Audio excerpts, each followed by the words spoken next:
Mingen, aide-moi à éplucher les légumes. Frère Zhao va bientôt arriver pour la réunion. Hein? Il n'y a personne dehors? Non.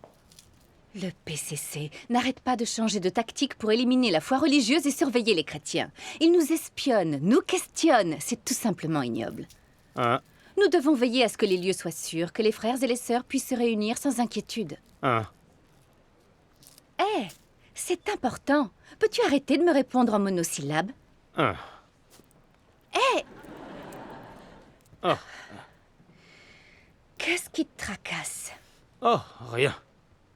Comment ça, rien? T'as vu ta tête? Tu fais une tête d'enterrement. Quelque chose te préoccupe?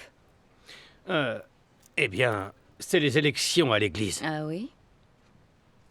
Sœur Chen et frère Wang ont été élus conductrices et diacres de l'église, et Sœur Zhao a été élue dirigeante du groupe. Mais moi, ils m'ont relégué dans ma maison à accueillir des réunions. Et alors?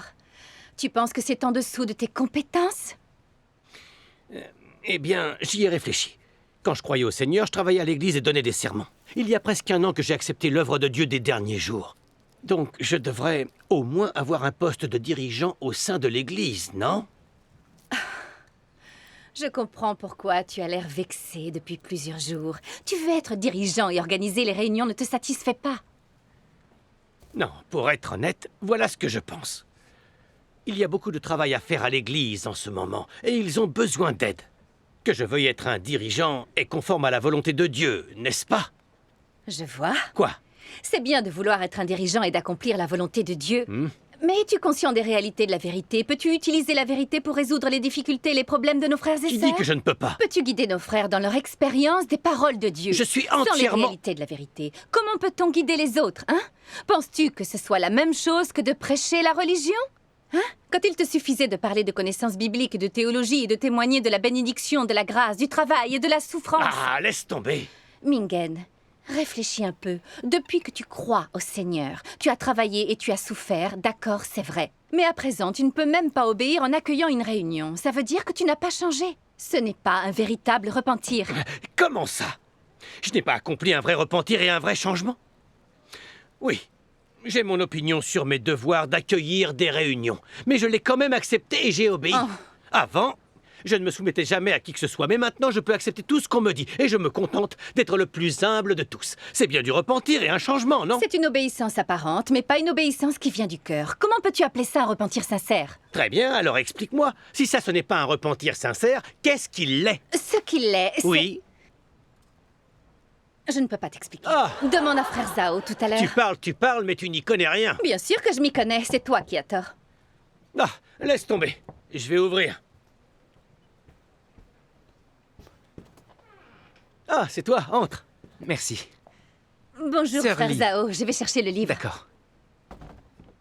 Frère Zhao, c'est bien que tu sois là. Quelque chose me déconcerte et je voulais te poser une question. Quoi? Dis-moi. Alors voilà. Quand je croyais au Seigneur, je pensais que puisque j'étais croyant depuis longtemps, que j'avais tout abandonné pour travailler et prêcher, que j'avais parcouru de longues distances et beaucoup souffert, je devais être quelqu'un d'assez remarquable et meilleur que les autres. Alors je les regardais tous de haut. Dans l'année où j'ai accepté l'œuvre de Dieu Tout-Puissant des derniers jours, j'ai compris certaines vérités et j'ai également changé. Je peux écouter attentivement ce que disent de jeunes frères et sœurs comme toi. Et je peux accepter ce qui est conforme à la vérité. Je ne suis pas aussi arrogant qu'avant. Je peux aussi obéir et me soumettre à toutes les tâches que l'Église m'attribue. Ne dirais-tu pas que c'est là un repentir et un changement sincère? Mais elle affirme que je n'ai pas changé d'un poil. Je n'arrive pas à lui faire comprendre ça. Peut-être que tu peux échanger avec elle pour qu'elle m'écoute. Qu'est-ce que tu dis, hein? Que tout est de ma faute? Non, je suis en train de dire la vérité, rien de plus. Ce n'est pas du tout la vérité. Sœur Lee, frère Zhang, écoutez, asseyons-nous. Écoutons ce que dit frère Zhao. Asseyons-nous. Oui, Tu ne sais asseyons-nous, pas je de dois quoi tu supporter parles. ça tous les jours. Frère Zhang, Oui. lorsque nous acceptons l'œuvre de Dieu Tout-Puissant des derniers jours, il est certain que nous changeons et faisons preuve d'une réelle foi en Dieu. Mais voilà, ce ne sont que des changements de comportement et on devient plus raisonnable dans nos paroles et nos actions et sommes davantage imprégnés de la décence des saints. Mais si on n'a pas résolu le tempérament corrompu qui existe en nous, on ne peut pas appeler cela repentir et changement. Quoi? Ce n'est qu'un changement de comportement, pas un vrai changement ni un vrai repentir. Frère Zhao, explique-nous ça en détail. Lisons d'abord 2 passages des paroles de Dieu Tout-Puissant et nous comprendrons pourquoi le changement de comportement est différent d'un changement de tempérament. Oh, d'accord. Tiens, vas-y, frère Zangli. Bon, je vais lire. Je dois mettre mes lunettes.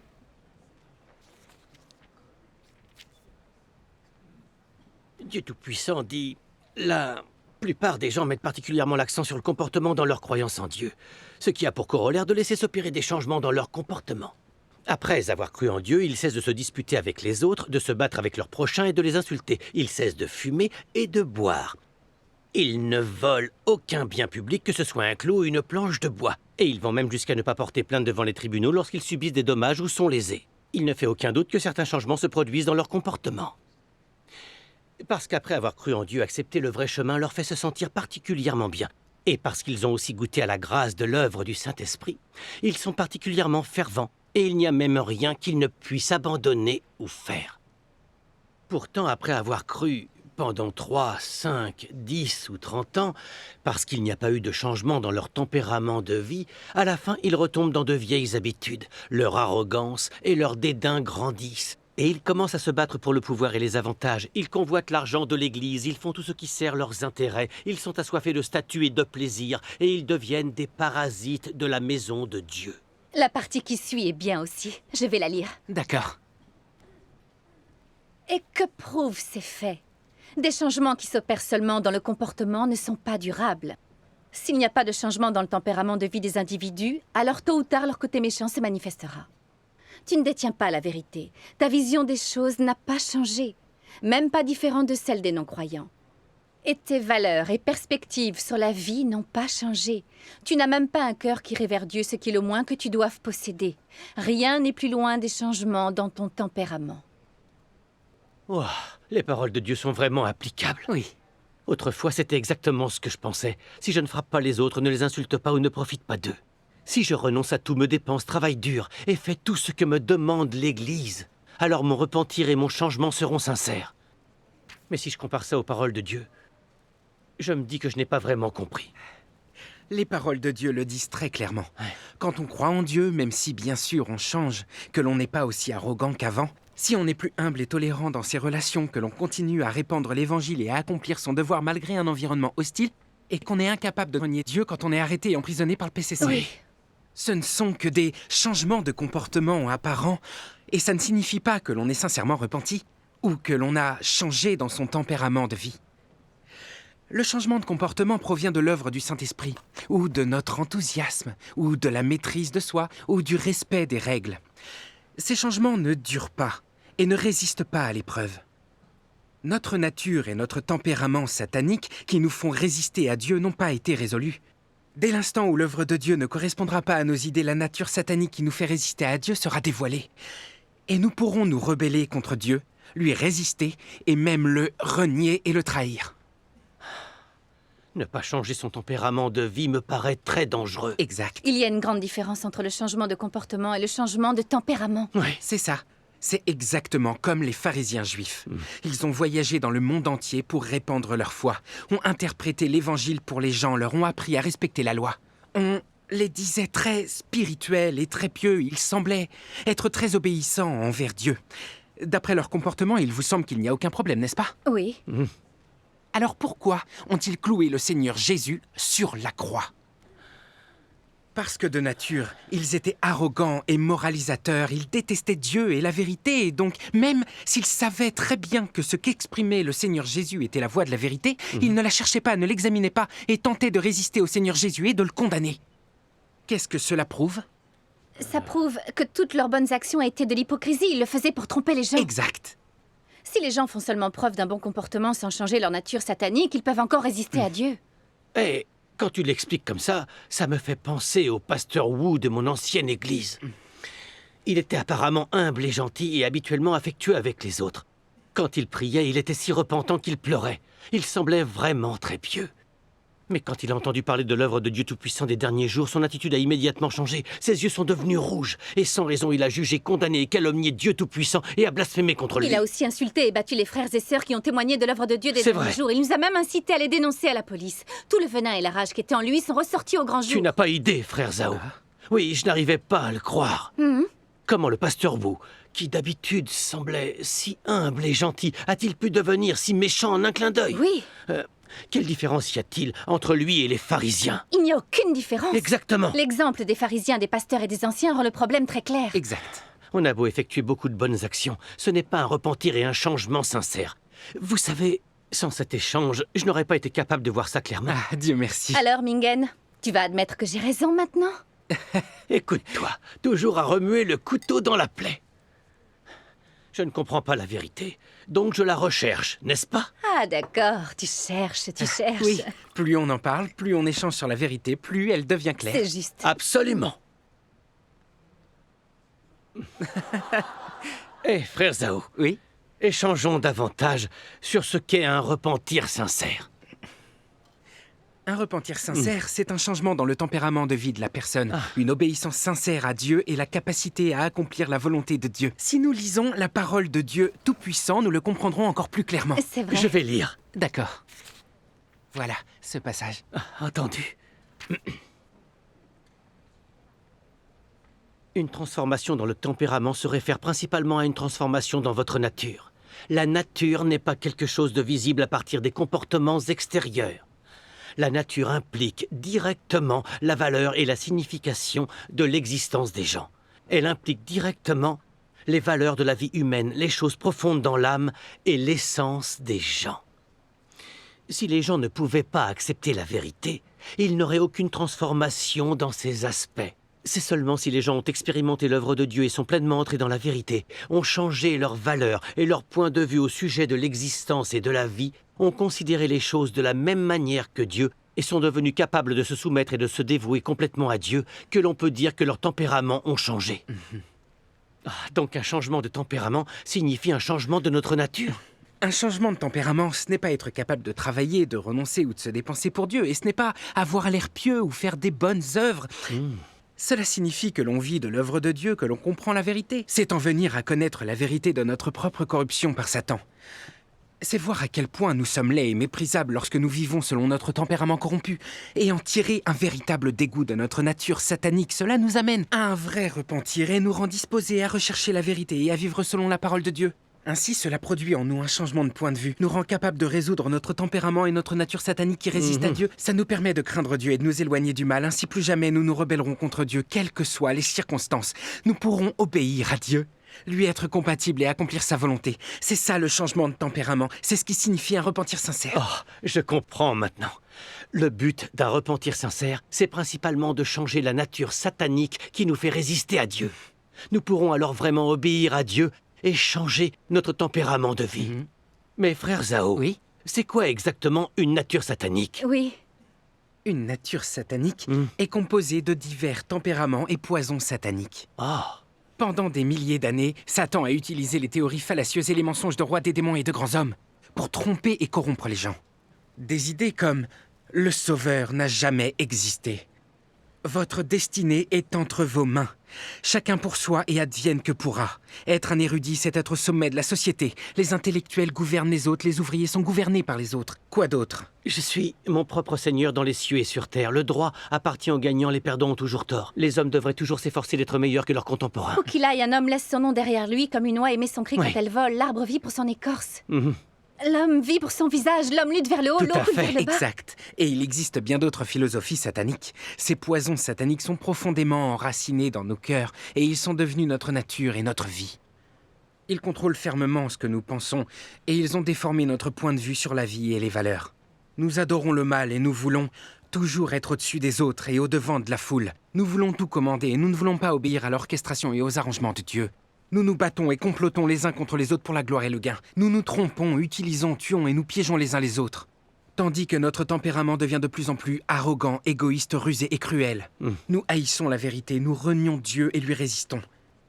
Cette nature satanique est à la racine de nos péchés et de notre résistance à Dieu. Dieu est revenu dans la chair et a exprimé la vérité dans les derniers jours pour résoudre notre nature satanique. Lorsqu'on fait l'expérience du jugement et du châtiment de Dieu, on échappe à ce tempérament corrompu. Alors Satan a beau nous tromper et nous tenter, il ne peut pas nous corrompre. Nous échappons à l'influence de Satan et nous sommes pleinement sauvés par Dieu. Dieu merci. Ces échanges sont tellement bénéfiques. Si tu me l'avais pas expliqué comme ça, vraiment, je n'aurais jamais su que les idées fausses et les mensonges des célébrités ne sont que des poisons sataniques destinés à corrompre les gens. Tu sais, ça m'aide à comprendre quelque chose. Leur logique absurde semble se tenir. Et en fait, nous les adoptons en tant que maximes à suivre. Mais quand nous les appliquons, nous perdons de plus en plus notre humanité et nous résistons à Dieu de plus en plus. Nous vivons davantage comme des démons que comme des êtres humains. Ces poisons sataniques sont vraiment malfaisants. Ils le sont. C'est comme moi. Je m'occupe d'accueillir les réunions et d'accomplir ma tâche, mais dans mon cœur, je veux toujours que mes frères et sœurs me voient d'un œil positif, afin que Dieu se souvienne de moi, que je puisse entrer au royaume des cieux. Et recevoir sa bénédiction, je ne fais pas mon devoir pour satisfaire Dieu. Je le fais pour gagner des bénédictions et servir mes propres intérêts. Je suis égoïste et méprisable parce que je suis gouvernée par des poisons sataniques, comme chacun pour soi, et advienne que pourra. C'est bien, tu vas droit au fait. Si ce n'avait pas été pour gagner des bénédictions et entrer au royaume des cieux, où aurais-je trouvé une telle motivation pour renoncer à tout et me dépenser pour le Seigneur? Mingen, tu te souviens de ce que tu disais? Qu'est-ce que je disais? Je me souviens quand je prêchais, que je travaillais pour le Seigneur. Rien ne m'arrêtait, qu'il vente ou qu'il pleuve. J'ai été emprisonnée, j'ai souffert. J'ai été presque battue à mort par la police, mais je n'ai jamais trahi le Seigneur. Après toutes les souffrances que j'ai subies pour Dieu, je suis certain d'entrer au royaume des cieux et d'obtenir des bénédictions. Eh, bravo, tu m'imites pas mal. Il n'y a pas que moi, même nos poules, nos canards, nos oies, nos chiens et nos chats s'en souviennent. Mingen, oui, vous êtes là. Qui est-ce? C'est moi, Lao Zhu. Et vite, cache-toi dans cette pièce. J'arrive. Ouvre.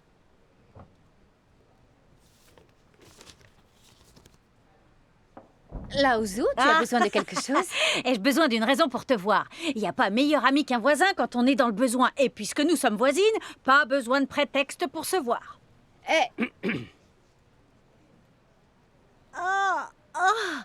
Mingen, t'es là. Oui. Lao Zhu, tu as besoin de quelque chose? Non, pas du tout. Vous l'avez très joliment décorée, cette pièce. Et oui, je me demandais. Oui. Et je viens de voir quelqu'un entrer chez vous. Qui était-ce? Oh, mon neveu, il ne fait que passer, il est reparti. Ah, ton neveu? Oui. Moi, j'ai l'impression que c'était un missionnaire. Lao Zhu, je me demandais... Tu sembles toujours savoir ce qui se passe, et surtout quand nous avons des visiteurs. Depuis quand es-tu devenue notre gardienne à surveiller notre maison? Oh non, Mingen, c'est pas du tout ça. Je te surveille pas du tout. Je ne fais qu'espionner. Hein? Qu'espérer pour être utile à mes chers voisins. C'est une bonne chose, n'est-ce pas, oui? Aider ses voisins, c'est mieux que les espionner, c'est sûr. Et tu sais aussi bien que moi que le gouvernement veut empêcher les gens de croire en Dieu. Le système de responsabilité des ménages signifie que nous devons veiller les uns sur les autres. Si un visiteur arrive soudain chez quelqu'un, c'est mon devoir de savoir ce qui se passe, n'est-ce pas? Lao Zhu, en fait, ce n'est pas le bon moment. Mingen et moi devons sortir et peut-être... Vous... Je dois répondre. Oh. Qu'est-ce qu'il y a? Je suis occupée. Qu'est-ce que tu dis?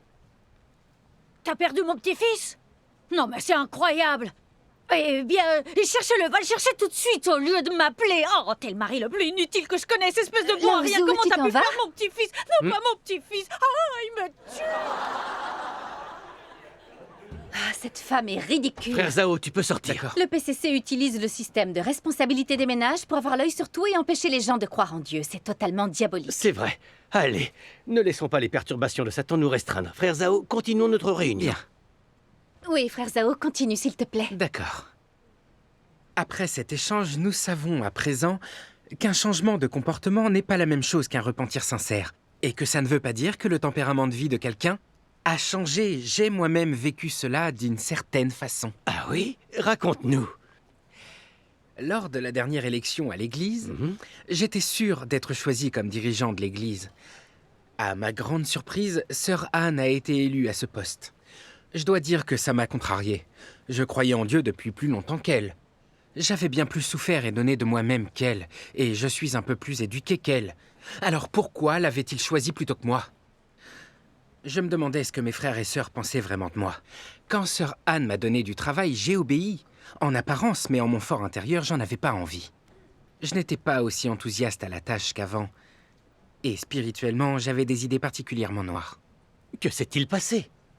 Après cela, j'ai lu les paroles de Dieu Tout-Puissant. Vous pouvez peut-être parcourir de nombreux chemins, souffrir de nombreuses difficultés et endurer de grandes humiliations. Vous sentez peut-être que vous êtes très près de Dieu et que le Saint-Esprit travaille en vous. Mais quand Dieu vous demande de faire quelque chose qui n'est pas conforme à vos idées, vous ne vous soumettez toujours pas, vous cherchez des excuses et vous vous rebellez contre Dieu et lui résistez. Cela prouve que vous avez toujours une nature hostile à Dieu et que vous ne vous êtes pas transformé le moins du monde. En lisant les paroles de Dieu, je me suis rendu compte que mon comportement extérieur avait en effet changé, mais que ma nature arrogante, celle qui résiste à Dieu, n'avait pas changé. Je suivais encore ma nature satanique. Je recherchais la gloire, le prestige et je voulais m'élever au-dessus des autres. J'avais toujours, en quelque sorte, essayé d'impressionner mes frères et sœurs par mon travail et mes souffrances. Je voulais qu'ils m'admirent et qu'ils m'adorent. Je n'étais pas vraiment quelqu'un qui recherchait la vérité. Quand mes frères et mes sœurs ne m'ont pas choisi, j'étais humilié, alors je suis devenu négatif et paresseux. J'étais en conflit avec Dieu, je m'opposais à lui. C'est alors que j'ai compris que malgré toutes mes bonnes actions, si je ne résolvais pas mon tempérament satanique, dès que les circonstances prévues par Dieu ne correspondraient pas à mes idées, je pourrais encore me rebeller contre Dieu et lui résister. Oui. C'est tout à fait vrai. On peut faire tout un tas de bonnes actions, mais cela ne veut pas dire qu'on est sincèrement repenti. Et frère Zhao, Oui? je vais te dire une chose. C'est comme Mingen et moi. La plupart du temps, on ne se dispute pas. Et en apparence, je peux être tolérante et patiente. Mais quand il se passe quelque chose, je pense toujours que j'ai raison et je le force toujours à m'écouter. Sinon, je me mets en colère, je m'énerve et je le sermonne. N'est-ce pas de l'arrogance et de la vanité, je ne me suis pas vraiment repentie. C'est un très bon exemple. Alors, Mingen, après avoir entendu frère Zhao, est-ce que tu comprends maintenant? Excuse-moi, mais qu'est-ce qui te fait penser que non? Alors dis-nous ce que tu as appris. Le changement de comportement, ce n'est pas la même chose que le repentir. C'est tout? C'est tout. Juste une phrase? Ouais. Non, attends. Écoute 30 secondes. Tu ne peux pas. Pourquoi tu ne lui parles pas de tes talents gaspillés? Il n'y a rien de mal à garder pour moi quelque chose d'aussi insignifiant. Pourquoi en parler? Pardon? Oui, Frère tu me Zhang, donnes toujours nous tort. avons tous été corrompus par Satan. Nous avons tous le même tempérament corrompu. Personne ne va se moquer de toi. Si nous nous ouvrons et échangeons, Dieu nous éclairera et nous guidera. Hein? Que dit cet hymne que nous chantons à l'église déjà? Lequel? Ouvre-toi, ouvre ton cœur pour être quelqu'un d'honnête. La vérité nous libère et nous donne bonheur et joie. Allez, arrête de tergiverser, dis-le. Oui, frère Zhang, dis-moi. Très bien. L'Église m'a demandé d'accueillir les réunions cette fois-ci. Et même si j'ai accepté, je n'ai pas du tout envie de le faire. J'étais prêcheur, mais maintenant j'accueille les réunions. N'est-ce pas gaspiller mes talents? Que pensent de moi mes frères et mes sœurs? J'aurais voulu un poste de dirigeant dans l'Église ou de diacre avec une présence publique. Mais voilà, si maintenant j'applique l'échange que nous avons eu, je vois que je suis arrogant, vaniteux, que j'essaie de vanter mes compétences, d'obtenir un statut social pour qu'on m'admire. J'ai encore du chemin à faire pour arriver à un vrai repentir. Dieu merci. On peut atteindre cette connaissance en lisant les paroles de Dieu et en comprenant la vérité. Oui. Si nous n'éprouvons pas le jugement et le châtiment dans les paroles de Dieu, nous ne verrons jamais la vérité de notre propre corruption ou la source de nos péchés. Et il devient encore plus impossible d'arriver à un vrai repentir. C'est vrai. L'œuvre de jugement et de châtiment de Dieu Tout-Puissant dans les derniers jours est absolument nécessaire. Nous, humains corrompus, en avons besoin. C'est vrai. Sans échange comme celui que nous avons eu aujourd'hui, nous ne serions pas capables de reconnaître nos propres C'est vrai. faiblesses. Dieu merci. Dieu merci. Ce sont les résultats obtenus par les paroles de Dieu Tout-Puissant. Dieu merci. Lisons d'autres paroles de Dieu Tout-Puissant. Oui, Oui, d'accord. d'accord. Bien, tenez.